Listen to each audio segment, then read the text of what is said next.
दोस्तों 25 दिसंबर 2021 ये वह तारीख थी जब नासा ने दुनिया के सबसे ताकतवर टेलीस्कोप जेम्स वेब टेलीस्कोप को लॉन्च किया था। ये मानव इतिहास में किया गया अब तक का सबसे महंगा मिशन था, जिसमें करीब $10 बिलियन का खर्च आया था। इससे पहले तक हमारे अंतरिक्ष में हबल टेलीस्कोप मौजूद था, जिसने करीब 32 सालों तक लगातार हमारे यूनिवर्स में खोज की और हमारी पृथ्वी जैसे करीब 5000 एक्सोप्लैनेट को ढूंढा, जहां पर जीवन मौजूद होने की संभावना हो सकती है या हो सकता है। इसकी विरासत को आगे बढ़ाते हुए जेम्स वेब टेलीस्कोप को भी इसी तरह तैयार किया गया कि यह बड़ी बड़ी गैलेक्सी, स्टार्स पर बहुत ही आसानी से रिसर्च कर सकता है और बहुत से नए एक्सोप्लैनेट की खोज भी कर सकता है। पर अभी जेम्स वेब टेलीस्कोप को लॉन्च किए 1 साल भी नहीं हुआ है, पर नासा ने अंतरिक्ष में एक और स्पेस टेलीस्कोप लॉन्च करने की तैयारी कर ली है, जिसका नाम लोयर टेलीस्कोप रखा गया है। और सबसे खास बात यह है कि यह lower telescope James Webb telescope से भी बेहतर है और कुछ न्यूज वेबसाइट के मुताबिक इस पर होने वाला खर्च करीब $20 बिलियन तक होगा, जो कि जेम्स वेब टेलीस्कोप पर होने वाले खर्च से भी 2 गुना है। पर यहाँ पर सवाल ये उठता है कि आखिर नासा इतनी जल्दी लोयर टेलीस्कोप को लॉन्च क्यों करना चाहती है, जबकि कुछ समय पहले ही नासा ने जेम्स वेब टेलीस्कोप को लॉन्च किया था। साथ ही हम ये भी जानने की कोशिश करेंगे कि आखिर lower telescope James Webb telescope से कैसे बेहतर है। चलिए सबसे पहले जानते हैं लोयर टेलीस्कोप के बारे में। दोस्तों, लोयर टेलीस्कोप का पूरा नाम large ultraviolet optical infrared surveyor है। ये एक मल्टी वेवलेंथ स्पेस टेलीस्कोप होगा, जिसमें एक लगभग 50 फीट बड़ा मिरर लगाया जाएगा, जो जेम्स वेब टेलीस्कोप के 21 फीट 4 इंच मिरर से भी लगभग 2 गुना बड़ा होगा, जिसके कारण ये जेम्स वेब टेलीस्कोप से बेहतर लाइट को अंतरिक्ष में कैप्चर कर पाएगा। इतना ही नहीं, बल्कि इसमें लगाए जाने वाले मल्टी वेवलेंथ डिटेक्टर सेंसर की मदद से वैज्ञानिक जो दूर मौजूद ग्रह है, एक्सोप्लैनेट है, उनके एटमॉस्फेयर और कंपोजिशन के बारे में भी काफी अच्छे से जान पाएंगे। और ये काम हम जेम्स वेब टेलीस्कोप की मदद से नहीं कर सकते हैं। इससे पहले इसे 2039 में लॉन्च करने की बात कही गई थी, लेकिन अभी कुछ रिपोर्ट्स की माने तो नासा इसे 2030 में स्पेस एक्स के स्टारशिप से लॉन्च कर सकता है, क्योंकि जेम्स वेब टेलीस्कोप द्वारा देखे गए कई एक्सोप्लैनेट्स पर ऐसी एक्टिविटीज दिख रही है जो वहां पर इंटेलिजेंट लाइफ होने की ओर इशारा करती है। और शायद वैज्ञानिकों को अब लगता है कि हम इस यूनिवर्स में अकेले नहीं है और हम शायद एलियन लाइफ को खोजने के काफी करीब है। यही कारण है कि नासा अब इस टेलीस्कोप को जल्द से जल्द लॉन्च करके इन प्लैनेट के एटमॉस्फेयर और कंपोजिशन पर रिसर्च करना चाहता है। अभी तक इस मिशन पर होने वाला खर्च 18 से $20 बिलियन बताया गया है, लेकिन ये खर्च इससे भी ज्यादा हो सकता है। पर अब आपके मन में ये सवाल आ रहा होगा कि आखिर लोयर टेलीस्कोप एक्सोप्लैनेट पर रिसर्च करने के लिए जेम्स वेब टेलीस्कोप से बेहतर कैसे है। तो जब जेम्स वेब टेलीस्कोप को लॉन्च किया गया था, तो हमें पता था कि जेम्स वेब टेलीस्कोप के जरिए हम अपने यूनिवर्स के बारे में कई नई चीजों को जानेंगे। इसलिए जब इसकी शुरुआती इमेजेस सामने आई थे, तो वैज्ञानिक काफी ज्यादा एक्साइटेड थे। पर जब जेम्स वेब टेलीस्कोप को अंतरिक्ष में एक्सोप्लैनेट पर रिसर्च करने के लिए प्रयोग किया गया, तो वैज्ञानिकों को हमारे सोलर सिस्टम के पास के करीब 50 से 100 ऐसे एक्सोप्लैनेट्स मिले जहां पर कुछ अनयूजुअल एक्टिविटीज देखी गई। पर यहाँ पर समस्या ये थी कि जेम्स वेब टेलीस्कोप इस तरह से बनाया गया है कि ये यूनिवर्स के बड़े ऑब्जेक्ट जैसे सुपर क्लस्टर, गैलेक्सी, स्टार्स को तो काफी बेहतर तरीके से देख सकता है, लेकिन जब बात प्लैनेट जैसे छोटे ऑब्जेक्ट की आती है, तो ऐसे में हमें जेम्स वेब टेलीस्कोप द्वारा इन प्लैनेट की ज्यादा अच्छी क्वालिटी इमेजेस नहीं मिल पाती और इन इमेजेस पर स्टडी से हम किसी सही नतीजे पर भी नहीं पहुंच सकते। इसलिए वैज्ञानिकों को एक ऐसे टेलीस्कोप की जरूरत महसूस हुई जो जेम्स वेब टेलीस्कोप द्वारा खोजे गए इन एक्सोप्लैनेट को इतनी दूर से भी अच्छे से स्टडी कर पाए और साथ ही उनके एटमॉस्फेयर कंपोजिशन को अच्छे से समझ पाए। और नासा का नेक्स्ट टेलीस्कोप लोयर इन्हीं सब कमियों को दूर करने के लिए बना है, जिसमें ऐसे इंस्ट्रूमेंट और सेंसर लगाए जाएंगे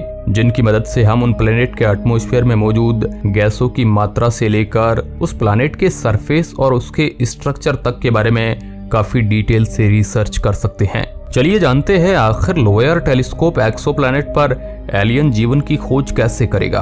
अब लंबे समय से ऐसे प्लैनेट को ढूंढ रहे हैं जहां पर पृथ्वी की तरह का एटमॉस्फेयर हो और वह प्लैनेट अपने तारे के हैबिटेबल जोन वाले एरिया में रहकर ही ऑर्बिट कर रहा हो, क्योंकि ऐसे प्लैनेट पर ही जीवन की संभावना सबसे ज्यादा होती है।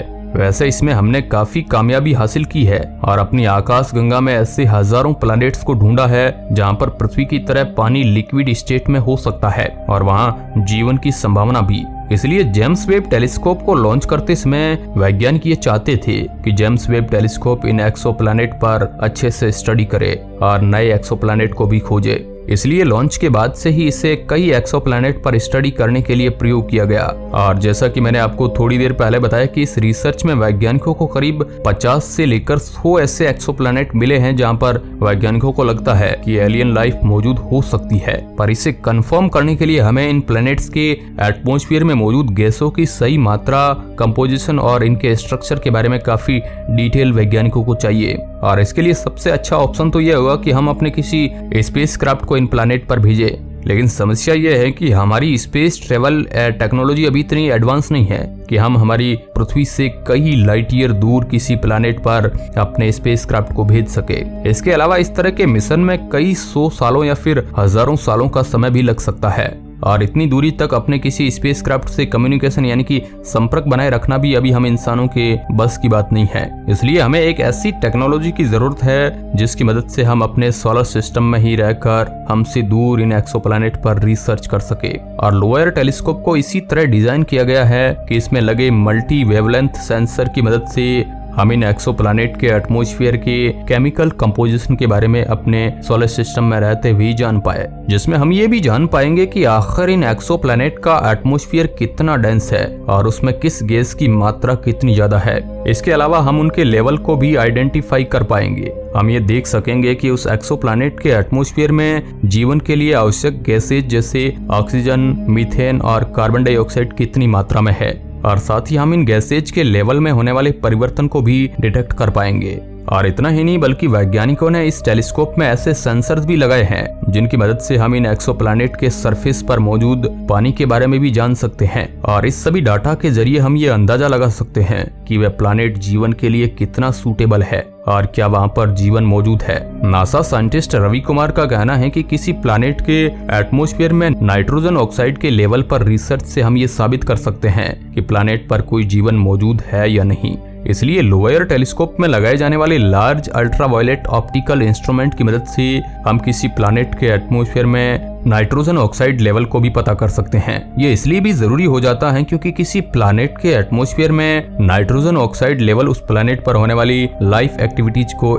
इंडिकेट करते हैं। इसके अलावा लोअर टेलीस्कोप में एक और एडवांस टेक्नोलॉजी का प्रयोग किया गया है जिसकी मदद से ये अंतरिक्ष में टैग सिग्नेचर्स को भी ढूंढ सकेगा। टैग सिग्नेचर ऐसे सिग्नल होते हैं जो एडवांस सिविलाइजेशन अपने स्पेसक्राफ्ट या डिवाइस से कम्युनिकेट करने के लिए प्रयोग करती है। एग्जाम्पल के लिए हम इंसान हमारे सोलर सिस्टम में अपनी कई स्पेसक्राफ्ट भेज चुके हैं जिनमें हम लगातार पृथ्वी पर बैठे बैठे ही कम्युनिकेट करते रहते हैं और उनसे डाटा कलेक्ट करते रहते हैं। अब ये सिग्नल हमारी पृथ्वी पर आने के साथ साथ यूनिवर्स में चारों ओर जाते हैं और हमारे सोलर सिस्टम के बाहर भी ट्रेवल करते हैं। ऐसे में अगर कोई एडवांस सिविलाइजेशन इन सिग्नल्स को ट्रैक करके रिसीव कर सकती है तो वह इन सिग्नल्स को सुनकर हम इंसानों के बारे में जान सकते हैं।